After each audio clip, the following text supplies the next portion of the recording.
Welcome to Tech Throwback. Today I have something insanely cool to share with you guys in this box, and this just came from Holley. Yes, Holley, one of the biggest names in the automotive aftermarket, shipped me this. And it's because they know about this channel and they saw an opportunity to send me something really cool because they were gonna throw this away and I was like, please ship it. And they did. So let's open this thing up. Inside this box is the rarest cell phone I have ever seen, and probably the rarest cell phone you guys have ever seen. And this looks absolutely insane when you open this box up. But we've got papers on papers on papers here, guides, the owner's manual, and the phone. Let's get this thing out of the box. Okay, we've cleaned our mess up a little bit here. This is the US Wireless Data POS-50. I have scoured the internet for this thing. There are basically no references left to this company and really no results for this terminal. So yes, it is a credit card terminal. It is not truly a cell phone, but inside it is a complete Motorola bag phone. And what this thing is basically a conglomeration. They took some duct tape, maybe a little scotch tape, poured some super glue in there too, whipped up a couple custom PCBs, and boom, what we have here is a portable credit card terminal. I think this may be one of the first wireless credit card terminals ever made and sold. And it's really cool. It's actually put together pretty well. So what we have here is a Motorola bag phone. Now, this bag phone doesn't exist either. There are literally zero matches to this phone on the internet. What it is an SCN2397B. And there are a ton of other phones. This is right in the range of the Meteor and the Dynasty. It's basically the same handset, but there's something weird about it and I don't know what that is. And apparently neither do the history books. There's 2394s and you can find those pretty easily. And there are 2390s, but I can't find another 2397B on the internet, which is absolutely crazy. But inside this case is the entire Motorola bag phone, including the handset, the transceiver module, which is its own thing, it sits in the base of this, and that giant 12-volt lead-acid battery that powered the phones that you would find in a soft pack or a travel pack. They all pretty much use the same giant SLA battery. This is a Panasonic 12-volt battery, 2.3 amp hours.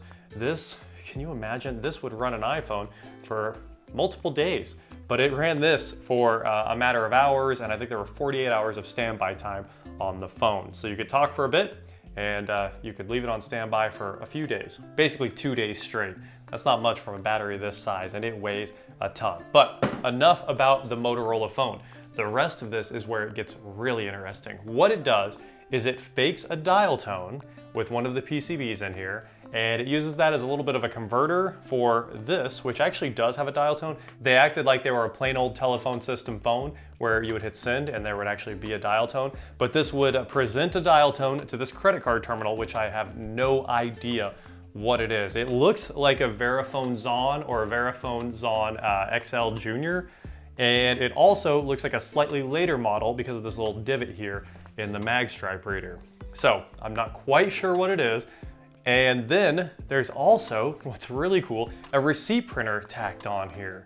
So they just took all of these different pieces, Motorola phone, the full transceiver unit, the antenna, we've got the antenna right here, the battery, it sits inside this. And then they told this thing that it had a dial tone and it could dial out, and it would dial out with that unit that would take this off hook and let it dial a phone number so it could send to the credit card numbers down the line and verify that the transaction could be authorized. And after all that was done, it would print a receipt for the transaction. And we have proof that the receipt printer did work, even though this is really old paper, and this is actually an ink printer. It's not a thermal printer like you might think, and the ink has leaked onto a lot of the paper. But even with this having an ink ribbon in it, the receipts are still basically trash. All of this was put together in this very nice, even though it's very broken now, injection molded plastic case, and it looks like it was painstakingly assembled by hand, and it gave you this nice carrying case where somehow you had to hold this handset. It doesn't have anywhere that it sits. It doesn't have the hang-up hook or anything that you find in the bag phone. So you'd have to carry this separately, but you could just walk around with the handle and have your portable credit card reader way before the invention of Square, like the Square register, the NFC readers we have now. taking credit cards now is one of the easiest things in the world. But that came from these days with some pretty smart people tacking all this together so people could take credit cards on the road. And Holley actually did use this. The Mr. Gasket brand is what's printed on the receipts. If you ever paid with a credit card and bought parts from Holley on the road or at a trade show, you could have used this very terminal. A legitimate piece of Holley history here. All right, on the side of the unit here, we have an RJ45. The handset connects to the base unit with there. We got the on-off switch right there. We have a broken roll holder for the receipt paper, and it can run a big roll of receipt paper, and there's also another holder inside for a smaller roll, so you could pick how much receipt paper you needed. And we also have a pin pad. That's kind of cool. It looks like maybe closer to an RJ11. It's got less pins in there. So you could have an external pin pad for the customer, a telephone input, which, you know, it could actually be an output. There's no details on how this works. It could generate a tone and act like a base station for other credit card terminals to connect to. So it could be tell in, it could be tell out. I'm actually not sure what it is. And then there's another one that says EXT, which could be the same thing. It could be a telephone output for another unit. Beside that, we've got power. So this thing showed up with a standard 12-volt cigarette lighter plug for you to power it. You could run it from your car, your truck. You could just carry a car battery with you and put a little pigtail on there and have 12 volts to power this thing to run it wherever you were. And I'm sure there was probably a wall adapter as well. You know what? There's a parts list right here. Look at that, AC power adapter, $24. Would have helped if I looked at that before. There were a bunch of options for this thing. We've got the original paperwork here from US Wireless Data. So the company appears to be completely gone now. I don't think it's gonna matter if you guys see any of these numbers on here, but the cellular handset right here, $90. A carrying case, it looks like 84 or 54, I can't tell, the printing is very old. And this came out of a fax machine. This very clearly came out of a fax machine. Then there was a mag mount antenna you could replace this antenna with. That was $30. There was a pin pad cable, $25. Where's the pin pad? Maybe this was supposed to come with it and I didn't get that. Again, the AC power adapter, $24. An 8-pack of large paper rolls, $10. Wow, that's actually pretty cheap. And new documentation, you could get everything redone for $5. The printer cover, right here, $5. 6 small paper rolls, $5, even better. Could be 8, could be 6. And printer ribbon, $4.75, also not bad. External paper roll attachment, the thing that's broken right here, $3. And a phone cord, $2. So that is everything you could order. I think they just printed this over and over and over, and they sure did. It's the same paperwork many times. So you had 2 great options to power this thing up. You got your wall wart and you got your 12-volt battery, wherever that may be. And I tried powering it up as soon as it came in. And when I flipped the switch, I got nothing but screaming capacitors. And that's kind of something we expect with all this old technology. Most of it is dying. Lots of capacitors are completely shot these days. And I'm getting a lot of vintage electronics in that no longer turn on. And it turns out recapping them is usually the fix. But how many things can you really recap? It turns out it might all need recap soon. Anyway, I turned it on, I got nothing. And then I came up with an idea. Why don't I take it apart, pull this battery out of there, and just hook some power up to it? I mean, it's worth a shot, right? And that's exactly what I did. If you remove the printer cover, I've got some alligator clips in here. And what we're gonna do is put all this back. Now you can see under the printer cover, there's the ribbon, there's the print head itself, and there's the internal roll, external roll. Super simple, and the printer seems like it would work if we could feed it some data.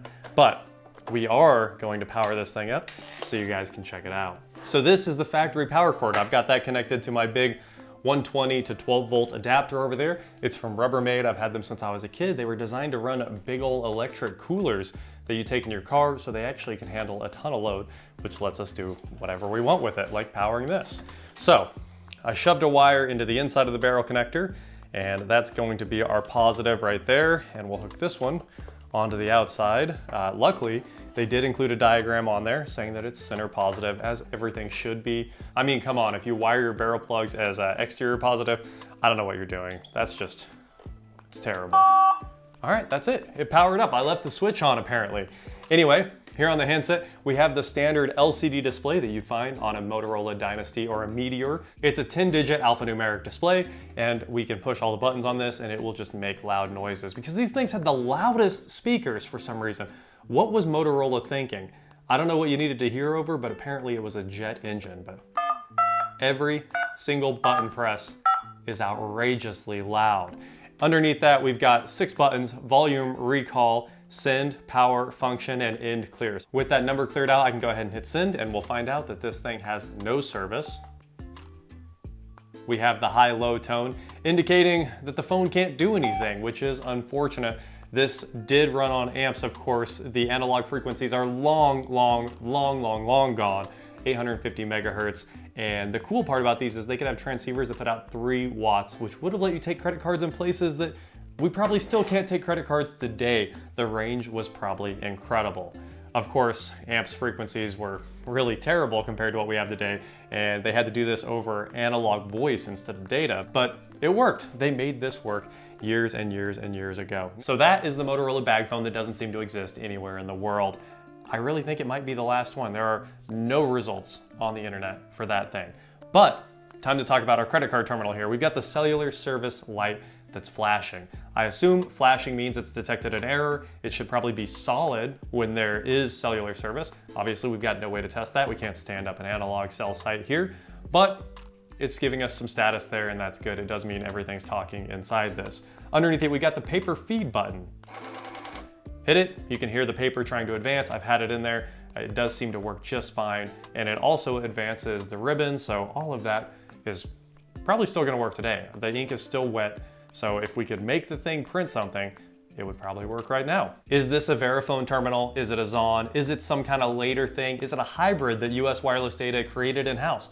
I really have no idea what's going on with it, because the later ones typically had LCDs. This one has a VFD. Now, there's a burnt wire in the VFD here, and every once in a while you can see it glowing orange over the top of the display, and it's kind of keeping us from seeing what's going on here. But it says right now, enter code.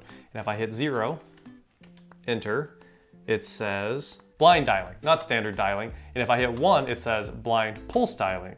So different types of dialing out, obviously, and then it asks for a password, and I'm stuck. Now, many of you are gonna say, why don't you try the Verifone default passwords? I did, I tried them all. It only asks for 3 digits. I've tried 3 digits of every single key on the display. I've tried every number that has anything to do with wireless data, including their phone numbers, their address. I've tried 050 for the model number. I promise you guys, I spent 40 minutes trying to guess the password for this thing. Luckily, it gives you unlimited attempts. And I did also, of course, try every permutation of the Verifone default passwords that existed for like 30 years. Like, they were all the same password. I can't get into it. I am completely locked out, so that is as far as we're gonna get with the actual Verifone, or whoever made it, credit card terminal. So we got the mag stripe reader here. We'll throw a card in it, give it a swipe. Nothing happens, of course, because we can't get into it, but it's cool. You know, it sounds like it would work fine if we could log in. And the keypad is actually pretty wild on this. So much stuff had to be crammed into this terminal. It has way more function buttons than any normal terminal you've seen. You've got delete and settle, so you could, you know, batch out. You've got TOT rev, total revenue, and credit. And then over here you got reports, and then void the transaction. And then PAuth, pre-auth, I assume. Down here you've got reprint to control your receipt printer. You got sale, inquiry, checks, transaction revenue, and then special and functions. That is a ton of functionality crammed on there in what's really a weird way. There must be a different function key to get to each side of the buttons on there. I don't know what it would be. What a crazy interface, and there's really not a lot of instruction on here. While there might not be a lot of instruction on here, we got a lot of instructions right here. So let's say we want to see, oh, it's post authorization, not pre. So it says from the idle prompt, press 6. That's all you have to do is press 6. It should say post auth, enter card and account number. You can swipe or manually enter, and then type in the date, the amount, the approval number, and then it should process and print. Okay, so I guess you don't even need to worry about a function button. You just hit the button that's on there. Interesting. All right, well, we do have plenty of instruction here, and there is one page that says enter default password. It's 999999. Believe me, I tried. It does not work. So we don't have a password. We can't get any farther. Holly even left some instructions here that say press 9. And that's really it. Here in our stack of paperwork, we also have the manual for the Motorola phone, and we still have no idea what the model is. It just says it's the user manual for a cellular mobile telephone here. There's call timers, all that good stuff. We'll get into that in another episode about bag phones. I've got plenty of those. And I'm just gonna see if there's a model on here. I don't see anything about a model name. So this is just one of the rarest ones in the world, that's for sure. Here we have a piece of paper, a while you were out notepad. Maybe they were using that for transactions on the road. Another print that's not laminated of the manual. We've got the NAM programming guide for our Motorola phone here. Oh, that's pretty cool. How to program everything. Limited warranty for that Motorola phone, and a purchase order requisition for software updates on this terminal. And it was just a new download, $75. And look at that, US Wireless Data will accept credit card. Good for them, they better. They're a credit card company. That was in 1998. That's when this invoice was. So this was 1997, probably maybe even 96 when it came out. Of course, that update was in 1998, so we can assume that there was a good year or two in front of that. And here we have caution. Before you use this unit, call this 1-800 number. Unfortunately, US Wireless Data doesn't seem to exist anymore, so if I call that number, I don't think anyone's gonna answer. So I might not be able to use it, but this is an incredible piece of technology history right here. A portable credit card terminal just made of a bunch of stuff thrown together that you could pretty much buy off the shelf. I would assume there's a serial link from the credit card terminal here over to the printer as well, and there's quite a few. There's two main PCBs in here that pull all of this magic off, and there's like a daughter board sitting over here that seems like it takes everything from the Motorola transceiver and feeds the dial tone and everything else it needs over to the credit card reader. But US Wireless Data was out here pioneering mobile credit card transactions when everybody else was still probably using the zip zap, putting a credit card in there and running it back and forth to imprint a piece of paper and running those credit cards back at home and just hoping the transaction went through. You really had no idea if you were using paper credit card transactions. This would let you pre-authorize the stuff and even charge the card out in the field. Way ahead of its time. And from what I can tell, it's the only one left in the world, the US Wireless Data POS-50. Huge shout out to Holly. Thank you guys for thinking of me. And that is all I have for you today. Thank you guys so much for watching Tech Throwback, and I can't wait to see you on the next one. I'll just be over here running some credit cards.